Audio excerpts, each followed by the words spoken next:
Dawn. My name is Joel Chacha. Once again, we are focusing on the impeachment of Gachagua as the Deputy President. The Senate voted in favor of 5 grounds out of 11. That is charge 1 or ground 1, ground 4, ground 5, ground 6, and ground 9. And so this is what has caused Deputy President Gachagua to be removed from office. In fact, on ground 1, undermining national unity, 53 senators voted yes. Remember, the threshold is 45, even as only 13 voted no. This is the ground that had majority of senators, voting in favor of that, followed by ground 4 of undermining the independence of judges. That is 51 senators who voted yes and 16 senators who voted no. In studio, once again, I'm joined by very key guests in this conversation. On my right is Honorable James Gachagua, Embakasi North Member of Parliament, also the Chair of the Trade Committee of the National Assembly, a close ally of Deputy President Gachagua, and as well Samuel Pogisho. He once served as ICT Minister, also Majority Leader in the Senate. So this conversation really centers on what the Senate or how the Senate conducted itself as far as the whole removal from office of Gachagua as the Deputy President is concerned, also having served as a minister, sitting, of course, at the cabinet. What does it mean to have the second in command ousted, and also with the new one acclimatized, within the short period before we approach the 2027 election? Just to begin with you, Honorable Gachagua, thank you so much for creating time. And, even on our dailies, on the Standard, we have fired after 766 days. That is on a day of high drama and fireworks. The Senate handed Deputy President Gachagua, that was sworn into office on September 13, 2022, alongside President William Ruto, a mortal blow by voting to send him home, despite his lawmakers, or his lawyers actually reporting that he had fallen ill and pleading for more time to enable him round off his defense. And now he enters the history books as the first DP to have been ignominiously bundled out of office after fallout with his boss. That is our story on the Standard newspaper. Daily Nation, end of the road, fired. Deputy President Gachagua's image is there. Gachagua's short stint as Deputy President ended last night after he was impeached by the Senate, which found him guilty of 5 out of 11 charges he was facing. Gachagua fell ill in the afternoon minutes before taking the stand for cross-examination. How is Gachagua faring on, Honorable Gachagua? You are his closest ally. Thank you, Joe. Good morning, viewers, wherever you are watching us from. And coming to the concerns of the health institutions of the former Deputy President. Let me say he's faring well.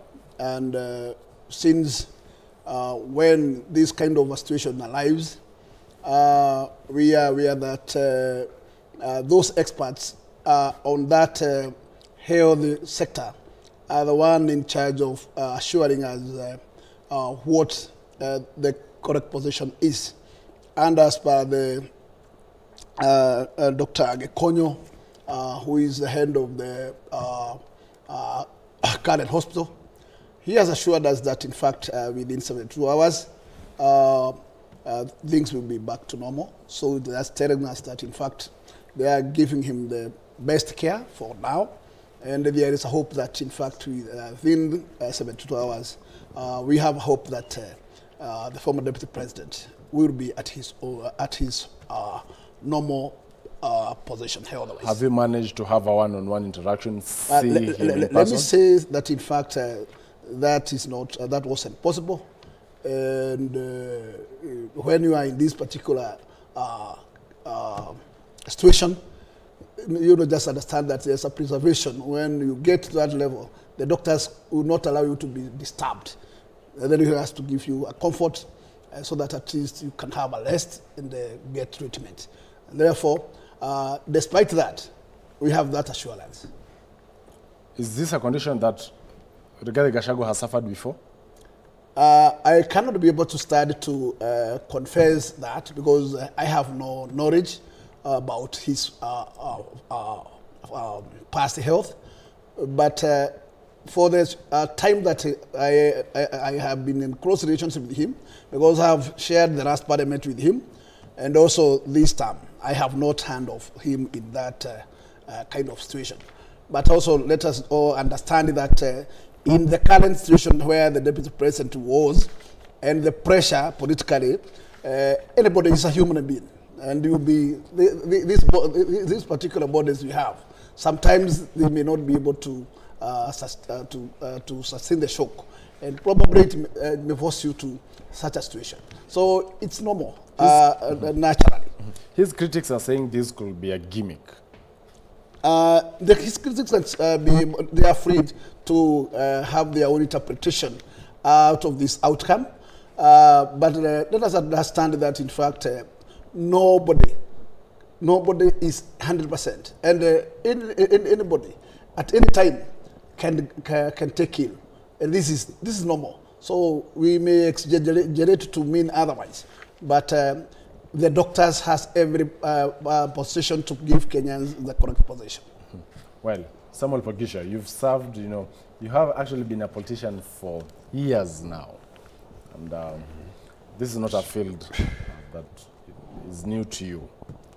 The same Senate, you served as the majority leader, a position that is now held by Aaron Cheruiyot, the Kericho senator. Also having been, serving as a minister, you sat in the cabinet. Correct. Has it ever happened to you that we had a sitting vice president then who was hospitalized, and while still in the hospital, he was impeached?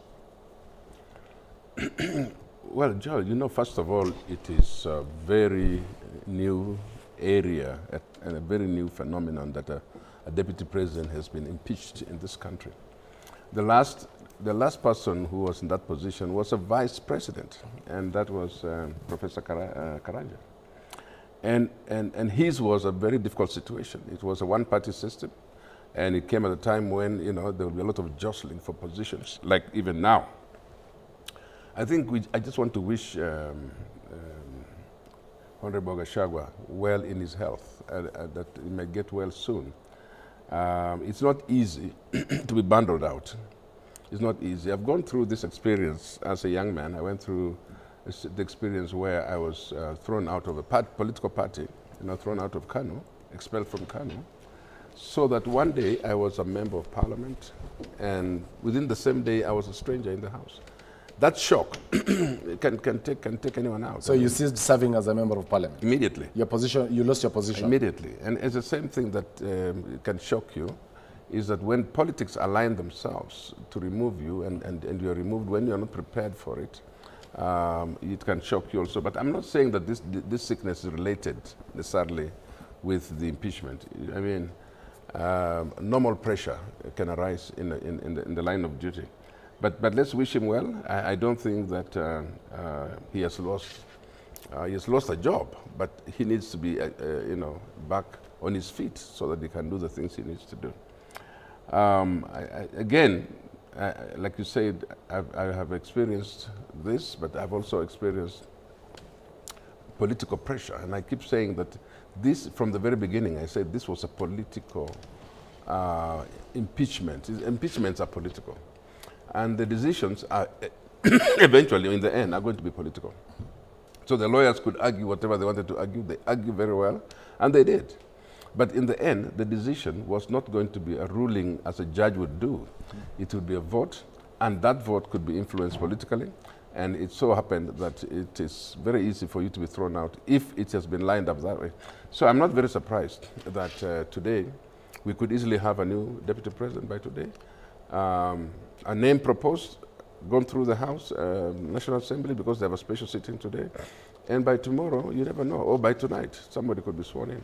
So they have a window of 14 days, but who says you have to wait for 14 days? But I think we should all be concerned about a member of the society of his caliber, that his health is restored, and that he has a chance to serve his country in other capacity, maybe not this particular capacity. So yeah, you're right. I mean, this is politics, and when you are in politics, you should be prepared anytime. You know, even now, if the laws allow us, you can be recalled, even as a member of parliament, by your people. So I mean, I'm just saying, politicians are always strong. They should be able to take the shock and recover very quickly.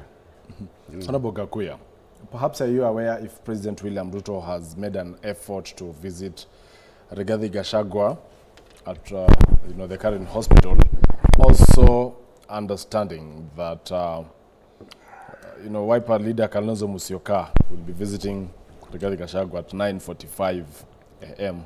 this morning? Joe, let me say, I'm not aware. What I would say is that, in fact, the head of state represent every Kenyan citizen, including Geoffrey Gachagua.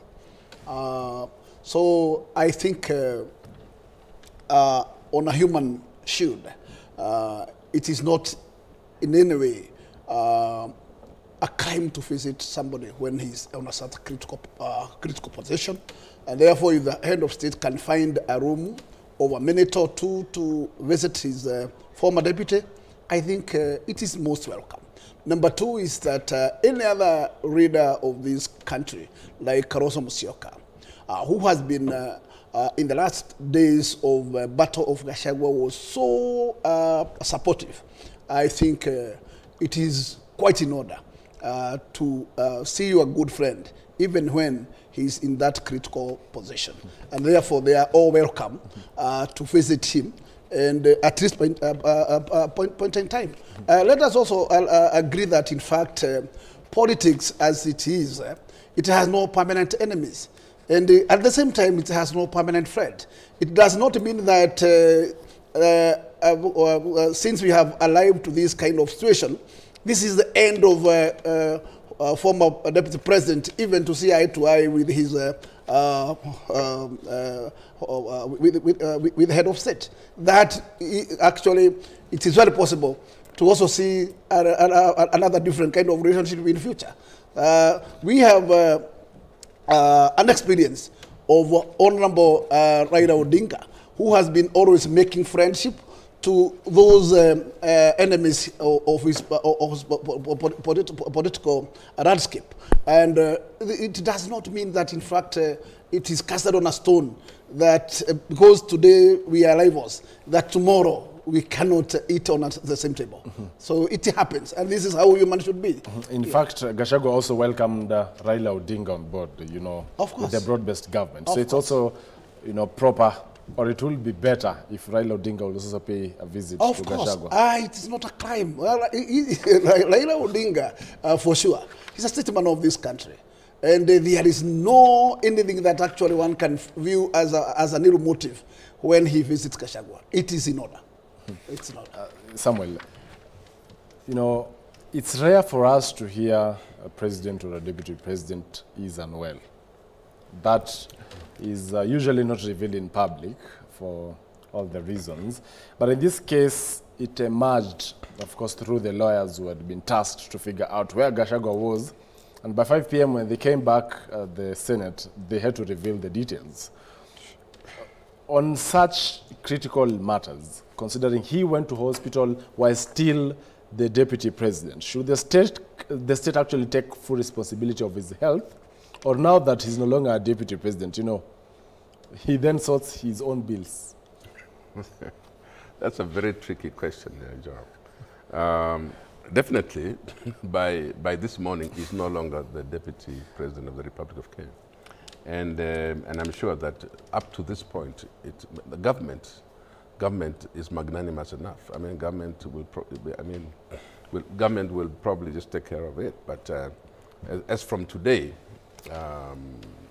I guess he has to make arrangements, his own arrangements, because he's no longer a state officer at this particular point. And so what happens is that's the transition. But the medical personnel will still take care of him to the same extent as if he was the deputy president, because I mean it's a patient. Yeah, you said that we are not used to president being sick, but you know we had a president who was sick for a long time. That was Mwai Kibaki, and the same doctor actually, Dr. Gachagua, is the one who took care of him, and so his experience at that level, that hospital and the staff and himself would be experienced at that level to handle the situations.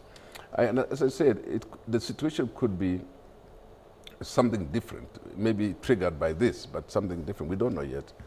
But the president and the deputy president are the property, let me just use it that way, of the nation of Kenya. They should be very transparent about their conditions, if possible. We should know. We should know, for example, if they have, I mean, you look at the American president, for example.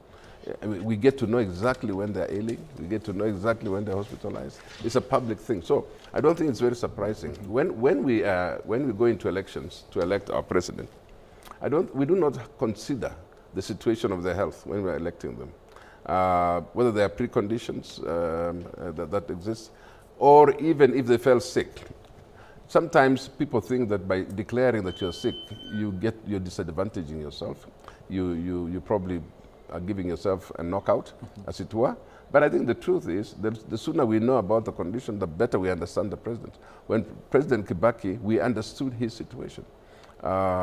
Everybody understood that he was not 100% at those initial days. And we still had a president running this country. So yeah, being in the shoes of a deputy president, I would say that it's good to know the condition. On the visitation. On the visitation. President William Ruto, it will be proper for him to, just check up on his body. I don't think going to see him now would give a very good impression. I mean, he's free to do it, but surely after firing somebody... No, they're Christians. They've been praying together. Maybe this is a good opportunity for them to also pray together. I don't think to be with taken... Mama Rachel as an intercessor as well. I know. Pray for him. Yeah, go pray for him. But I tell you, a visit now would be rubbing salt into a wound. And that would not be very good for the moment, the situation at the moment. I mean, the guy has lost his job, and now it's when you're coming to see him. and they have not spoken. The likes of Raila Odinga, maybe on behalf of the president. Yeah, I don't know. But I know that Kalonzo's situation is acceptable. Because Kalonzo has been supportive, has been speaking out. So at the moment, none from the government should visit Rigathi Gachagua. It could just make the condition worse. Yeah. I mean, if this was triggered by a political situation now, it can be worse. And you don't want to visit a sick person now. You want that person to recover fast. And I think the doctors will tell us when he's fully recovered. And then you can pay a visit then. Well, at this juncture, we'll take a short commercial break. When we come back, we'll be fully focusing on what transpired at the Senate and the implications. What next as far as the removal from office of Rigathi Gachagua is concerned. Keep the conversation going via social media platforms at K24 TV, at Joel Chacha Zola SMS, and WhatsApp numbers on the bottom of your screens. We'll be right back. Stay tuned.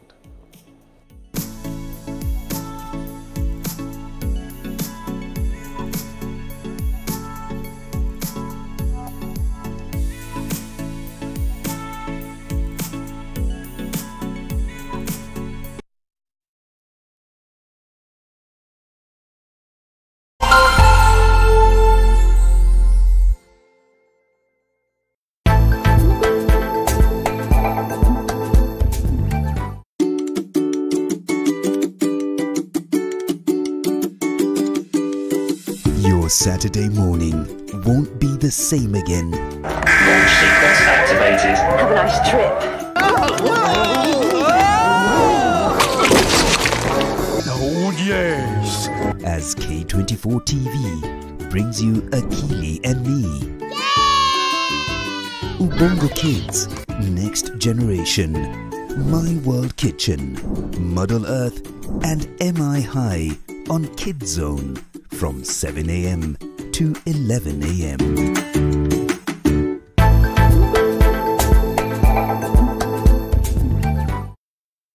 Have you watched K24? We would love to hear from you. Send us your feedback on what you like and what you don't like and why. You can use any platform to reach us. We can be reached on Facebook, SMS, Twitter, and WhatsApp.